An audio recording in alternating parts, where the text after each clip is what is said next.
திருமலை என்றும் அழைக்கப்படும் திருப்பதி இந்தியாவின் ஆந்திர பிரதேசத்தின் சித்தூர் மாவட்டத்தில் உள்ள ஒரு புகழ்பெற்ற புனித யாத்திரை நகரமாகும்.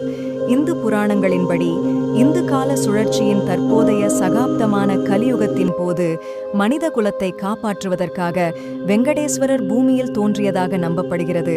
பிருகு முனிவருக்கு அவர் அளித்த வாக்குறுதியை நிறைவேவும் இளவரசி பத்மாவதியாக அவதாரம் எடுக்க தேர்ந்தெடுத்த லட்சுமி தேவியை திருமணம் செய்யவும் விஷ்ணு வெங்கடேஸ்வரராக அவதாரம் எடுத்த கதையை புராண கதை கூறுகிறது. விஷ்ணு வெங்கடேஸ்வரா வடிவில் செல்வத்தின் கடவுளான குபேராவிடமிருந்து கடன் வாங்கி பத்மாவதி தேவியுடன் தனது திருமணத்திற்கு பணம் செலுத்தியதாக கதை கூறுகிறது. இன்றும் கூட இந்த தெய்வீக கடனை திருப்பிச் செலுத்தும் ஒரு வடிவமாக பக்தர்கள் கோயிலுக்கு நன்கொடை அளிக்கிறார்கள். ஷீரடி சாய் என்று அழைக்கப்படும் சாய் பாபா இந்தியாவின் மகாராஷ்டிராவில் உள்ள ஷீரடி நகரில் 19ஆம் நூற்றாண்டின் பிற்பகுதியிலும் 20ஆம் நூற்றாண்டின் முற்பகுதியிலும் வாழ்ந்த ஒரு மரியாதைக்குரிய ஆன்மீக குரு ஆவார். சாய்பாபாவின் போதனைகள் எளிமையானவை என்றாலும் ஆழமானவை. அன்பு, இரக்கம், சகிப்புத்தன்மை மற்றும் தன்னலமற்ற சேவையின் முக்கியத்துவத்தை வலியுறுத்துகின்றன. அவர் அடிக்கடி உவமைகளில் பேசினார் மற்றும் அவரது செய்திகளை தெரிவிக்க குறியீட்டு சைகைகளை பயன்படுத்தினார். அவர் அனைத்து மதங்களையும் சாதிகளையும் சேர்ந்த மக்களை வரவேற்றார்.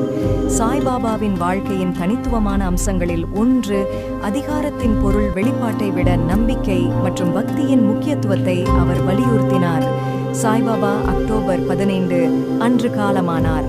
ஆனால் அவரது போதனைகள் மற்றும் மரபு உலகெங்கிலும் உள்ள மில்லியன் கணக்கான மக்களுக்கு தொடர்ந்து ஊக்கமளிக்கிறது.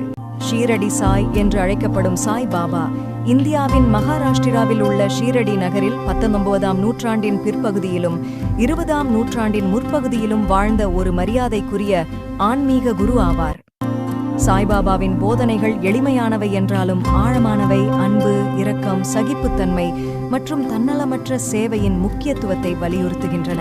அவர் அடிக்கடி உவமைகளில் பேசினார் மற்றும் அவரது செய்திகளை தெரிவிக்க குறியீட்டு சைகைகளை பயன்படுத்தினார்.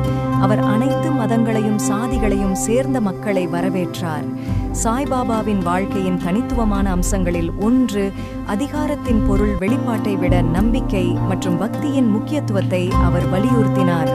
சாய்பாபா அக்டோபர் 15 அன்று காலமானார். ஆனால் அவரது போதனைகள் மற்றும் மரபு உலகெங்கிலும் உள்ள மில்லியன் கணக்கான மக்களுக்கு தொடர்ந்து ஊக்கமளிக்கிறது.